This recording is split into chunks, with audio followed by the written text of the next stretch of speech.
8238. Ang sabi niya rito, good evening po at sa lahat ng mga CFD. Ask lang po, paano ko ipaliwanag sa anak ko ang krus dahil lagi niyang tinataob to dahil napakinggan niya sa ibang relihiyon na di daw maganda ang krus. Sana po mapansin. Madami pong salamat sa pagsagot. Brother Romel Palma, pakisagot. Brother Romel? Brother Romel? Wala si Brother Romel? Ay, ilibog ko tayo ng iba. Kung sino sasagot dito? Ate, pasagot yan kay brother, brother Junre. Brother Junre. Uy, hindi siya co-host. So, i-co-host muna natin. Brother Junre? Brother Junre? Yun. Hello. If I'm not mistaken, Brother Jando, parang nasagot na yan, bro. Wala pa, bro. Wala pa ito nasagot, bro. Wala pa ba? Kailan lang yan? Kasi yung nakaraan pa may kanyang uri ng tanong tapos sinagot ko eh. Wala, kasi actually, hindi pa siya na-open yung message niya. Okay, pakiulit nga yung tanong. Parehas kasi yung tanong eh. Sabi dito, good evening sa lahat ng mga CFD. Ask lang po, paano ko ipaliwanag sa anak ko ang cross dahil lagi niyang tinataob to dahil napakinggan niya sa ibang relihiyon na di daw maganda ang cross. Sana po mapansin. Madaming pong salamat sa pagsagot. Yes, una si sister ba yung nagtanong or brother? 8238 bro, hindi ko maano kung anong gender to kasi WhatsApp to eh.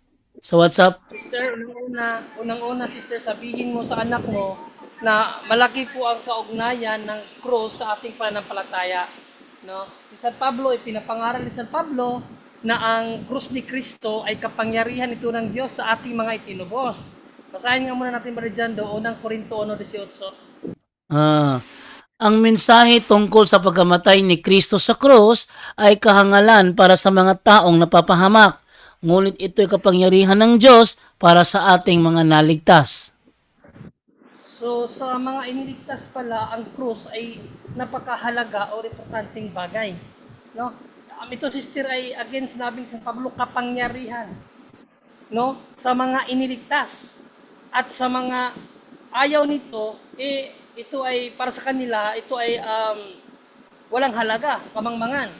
Ano ba ang tawag ni St. Paul sa mga taong hindi pinapahalagan ang krus ni Kristo? Filipos 3:18, Brother, basahin nga natin kung ano ang tawag ni St. Paul sa mga tao na galit sa krus. Sapagkat marami ang mga nagsisilakad na siyang madalas na aking sinabi sa inyo at ngayon sinasabi ko sa inyo na may pag-iyak na sila ang mga kaaway ng krus ni Kristo. Ayan, so ready ba ako bro? Yes. Wait lang bro. Di ba maingay? Maingay bro. Wait lang. Kasi lumapit muna ako sa makina ko kasi mayroon lang ako. Maingay. Wait lang bro. Yun. So may mas malakas ang tunog ng makina. Okay, so Fernando. Go ahead. Okay, pasensya na. Pasok lang ako sa para hindi maingay. Sira kasi yung nasira yung headset ko. Hindi ko alam ba't niyo ako marinig sa headset. So binasa mo na yung 3:18 ng Filipos Barijando? Yes. Anong sinabi doon, bro? Pakiulit. Sapagkat tulad ng madalas kong sinasabi sa inyo noon at ngayon luhaang inuulit ko, marami ang namumuhay bilang mga kaaway ng krus ni Kristo. Napakalinaw, no, na ang krus pala isang importanteng importanteng bagay kasi kapag minamaltrato pala natin ang krus, tayo ay nagiging kaaway, no, ni Kristo. At bakit natin ano ba tawag dito, yung pagmamalupitan ang krus, no, bilang tanda ng Kristiyano, tanda sa atin mga tinubos, kung ang Diyos mismo gumamit ng krus. Sa Old Testament pa lang, krus ang ginamit ng Diyos sa mga tao na kanyang pinili. So mayroon pong malaking simbolismo ang krus sa pananampalataya ng isang tao. Brother Jando, basahin nga muna natin yung Jerusalem Bible, Brother Jando. Ezekiel 4:9. And Yahweh said to him, Go all through the city, all through Jerusalem, and mark a cross on the foreheads of all who grieve and lament over all the loathsome practices in it. Even God use cross as a sign for His people. Yung mga itutubusin niya. So sa New Testament, kasi prefiguration kasi yung Old, sa New. So sa New, hindi lang sign. Hindi lang siya basta sign. But physical cross na talaga. Kasi nga doon, ibinuhos si Panginoong Jesucristo ang kanyang buhay para sa ikaligtas ng karamihan. Kaya again, nasabi ni St. Paul, ang cross ay kahangalan para sa mga hindi ligtas. Pero sa ating mga iniligtas, ito ay kapangyarihan ng Diyos. No, kung ang mga protestante talagang sumusunod pa sa aral ng mga apostol, basahin nga natin ba dito sa Galatia 3:1, kung ang krus ni Panginoong Jesucristo ipinagmamalaki ba ni St. Paul sa kanyang pangangaral o kanyang inalipos na? Basahin natin sa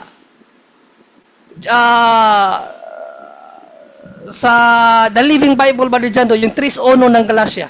O foolish Galatians, what magician has hypnotized you and cast an evil spell upon you? For you used to see the meaning of Jesus Christ's death as clearly as though I had waved a placard before you with the picture on it of Christ dying on the cross.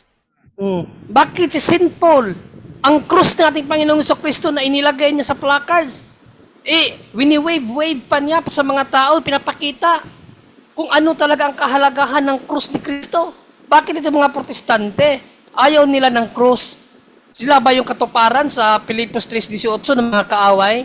Kaya sister, sabihin mo sa anak mo, pahalagahan niya ang krus dahil sa krus tayo iniligtas, sa krus tayo itinubos ng ating Panginoong Jesucristo. Yun lang, Brother Jando, maraming salamat. Yan po mga kaibigan, ang crucifix po kasi isa siyang imahe na naglalarawan ng pagkapako ni Kristo sa krus. Yan ang crucifix. Kasi yung mga imahe ng krus na wala namang Kristong nakapako, hindi crucifix ang tawag doon. Cross lang yon. Pero pag merong nakapakong Kristo, ito ay crucifix. Ito ay naglalarawan sa kalagayan ng Panginoong Jesucristo nung siya ay ipinako sa cross. Yan ang crucifix. Hindi po siya masama dahil ito ay naglalarawan ng mensahe na si Kristo ay ipako sa cross. Gaya ng sinabi sa unang Korinto 1:18, ang mensahe ng pagkamatay ni Kristo sa cross ay kahangalan para sa mga hindi nailigtas, subalit ito ay kapangyarihan sa mga nailigtas. Ito ay kapangyarihan ng Diyos para sa mga nailigtas. Kaya nagdepende na yan sa nakaharap. Kung ikaw ay protestante, para sa iyo kahangalan yan. Pero para sa aming mga naligtas, yan ay kapangyarihan ng Diyos. Kaya mamili ka na lang. Saan ka sasama? Sa mga taong iniisip na yan ay isang kahangalan o sa mga taong iniisip na yan ay kapangyarihan ng Diyos? Ikaw na bahala mamili dyan. Ito po si John Doal Labado na sasabi po sa inyo. Maraming salamat po at bangan nyo po yung ating puto program. Mamayang gabi, may debate pala ako mamayang gabi. Hindi ako naghanda. No? Okay. Maraming salamat po and bye-bye.